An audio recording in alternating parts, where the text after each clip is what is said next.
Good morning all of you. Welcome to class. देखिए girls, आज हम चर्चा करेंगे वेदों पर।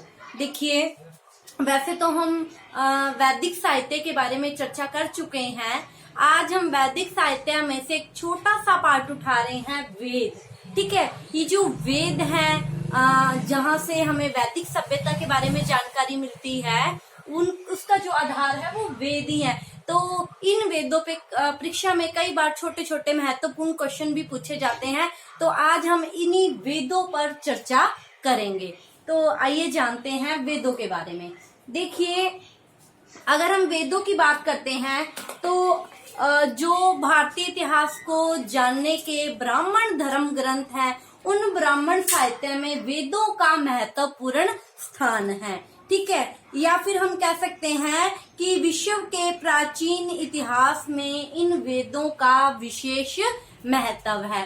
ठीक है, देखिए, जिस काल में वेद लिखे गए थे उस समय की जो संस्कृति थी, आज हम उसको वैदिक सभ्यता के नाम से ही जानते हैं। ठीक है, क्यों? क्योंकि इसका कारण था वेद इसी काल की रचना होने के कारण इस सभ्यता, ये जो सभ्यता थी जिस समय वेद लिखे गए थे, इसको वैदिक सभ्यता और वैदिक काल के नाम से ही जाना गया था। ठीक है, तो देखिए, अगर हम वेद जो शब्द है, इस वेद के शाब्दिक अर्थ की बात करते हैं, शब्दों में इसका क्या अर्थ है? वेद का अर्थ होता है ज्ञान। वेद का अर्थ होता है ज्ञान। अतः हम कह सकते हैं वैदिक सभ्यता किसकी थी? हम लोग जानते हैं कि आर्यों की थी, और आर्यों ने ही इन्हीं वेदों की रचना की थी। तो कह सकते हैं कि वेद का जो शाब्दिक अर्थ है वो है ज्ञान, या फिर हम कह सकते हैं कि आर्यों का जो प्राचीनतम ज्ञान है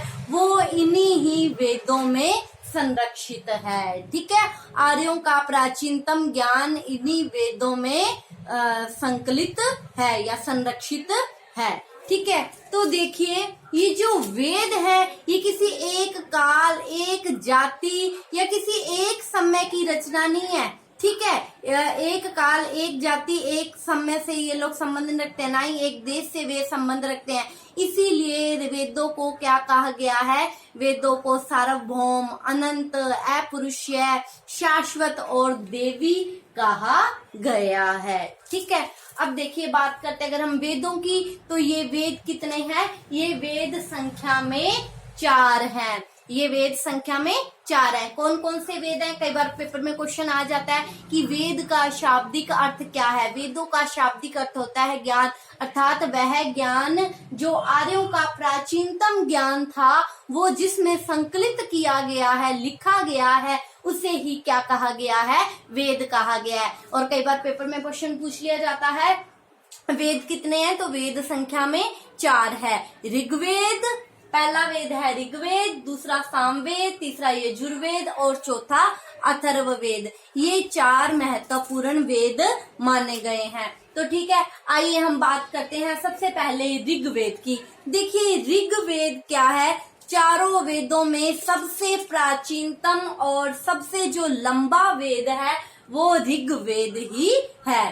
ठीक है, देखिए, ऋग्वेद ये जो है, इसमें ऋक का क्या अर्थ है? इसमें ऋक का अर्थ होता है छंदों और चारणों से युक्त मंत्र।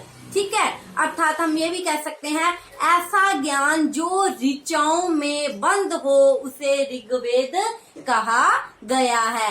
ठीक है, तो समझ आया ऋग्वेद किसे कहते हैं? ऋग का अर्थ होता है छंदों और चारणों से युक्त मंत्र, या फिर ऐसा ज्ञान जो ऋचाओं में बंधा हुआ है, वो क्या कहलाया है? ऋग्वेद कहलाया। ठीक है, क्या किया आर्यों ने? अपनी समस्त ऋचाओं को संकलित करके, लिख के क्या कर दिया? सुरक्षित कर दिया। ठीक है, इसी से ही इसे क्या कहा गया है? ऋग्वेद संहिता कहा गया है। अब देखिए, संहिता का क्या अर्थ होता है? संग्रह करना। संग्रह मतलब संकलन करना, उसको इकट्ठा करना।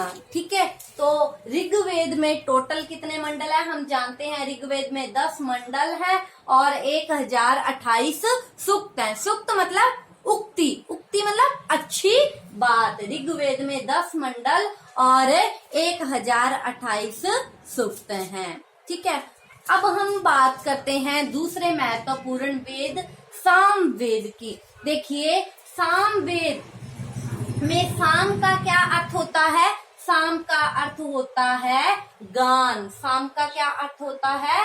गान।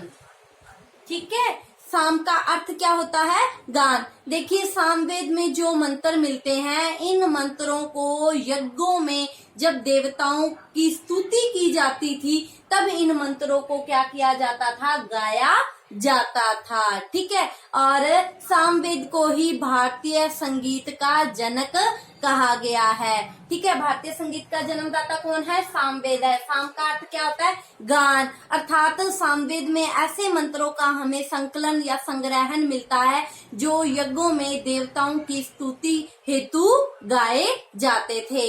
इस प्रकार सामवेद क्या है? गान प्रधान है। ठीक है, इसमें हमें 75 मौलिक मंत्र मिलते हैं। मौलिक मंत्र मतलब जो बाकी जितने भी मंत्र हैं वो सारे क्या है? ऋग्वेद के ही मंत्र हैं। 75 मंत्र ऐसे हैं जो सामवेद के मंत्र हैं। बाकी मंत्र कहाँ से हैं? बाकी मंत्र ऋग्वेद वाले ही इसमें मंत्र हैं। ठीक है, और जो व्यक्ति यज्ञ के अवसर पर सामवेद के मंत्रों को गाता था, उस व्यक्ति को क्या कहा जाता था? उद्गाता कहा जाता था। सामवेद के मंत्रों को गाने वाला व्यक्ति उद्गाता कहलाता था। तो कई बार क्वेश्चन पूछ लिया जाता है, भारतीय संगीत का जनक किसे कहा गया है? भारतीय संगीत का जनक सामवेद को कहा गया है। साम का अर्थ होता है गान, अर्थात ऐसे मंत्र जो यज्ञ में देवताओं की स्तुति हेतु गाए जाते थे। ठीक है, अब हम बात करते हैं तीसरे वेद की, यजुर्वेद। देखिए, यजुर्वेद में यजु का क्या अर्थ होता है? यजु का अर्थ होता है यज्ञ। ठीक है, इस वेद में हमें क्या मिलता है? अनेक प्रकार की यज्ञ विधियों का वर्णन मिलता है। ठीक है, इसीलिए ये क्या कहलाया? यजुर्वेद कहलाया। ठीक है, अब देखिए, यजुर्वेद 2 भागों में बटा हुआ है, कृष्ण यजुर्वेद और शुक्ल यजुर्वेद। शुक्ल यजुर्वेद और कृष्ण यजुर्वेद। कई बार क्वेश्चन पूछ लिया जाता है कि यजुर्वेद किन 2 भागों में बटा हुआ है? तो यजुर्वेद 2 भागों में बटा हुआ है, शुक्ल यजुर्वेद और कृष्ण यजुर्वेद। ठीक है, और देखिए, ये जो यजुर्वेद है, ये जो वेद है, ये कर्म कांड प्रधान है। ठीक है, अब हम बात करते हैं अंतिम वेद अथर्ववेद की। देखिए, इसका नाम अथर्ववेद क्यों पड़ा? क्योंकि इस वेद की रचना ऋषि अथर्व ने की थी, अतः ऋषि अथर्व के नाम पर ही इसका नाम अथर्ववेद पड़ गया। ठीक है, इस अथर्ववेद में हमें 20 कांड मिलते हैं और 731 मंत्र मिलते हैं। देखिए, ये जो वेद है, इस वेद में हमें जादू टोना, तंत्र मंत्र, रोग निवारण जो भी है, औषधियों के बारे में, शत्रु दमन के बारे में आदि, मतलब आर्य और अनार्य विचारधाराओं का क्या मिलता है? समन्वय मिलता है। ठीक है, और इस वेद की रचना सबसे अंत में की गई थी और इस समय तक आर्य और अनार्यों का जो युद्ध चल रहा था वो क्या हो गया था? खत्म हो गया था और दोनों क्या हो गए थे? एक दूसरे से हिल मिल चुके थे। ठीक है, तो ये हम लोगों ने आज की क्लास में चारों वेदों के बारे में जाना, ऋग्वेद, सामवेद, यजुर्वेद और अथर्ववेद के बारे में। तो आज की क्लास के लिए इतना ही, बाकी कल की क्लास में मिलते हैं। Thank you all of you. आप इसका स्क्रीनशॉट ले सकते हैं।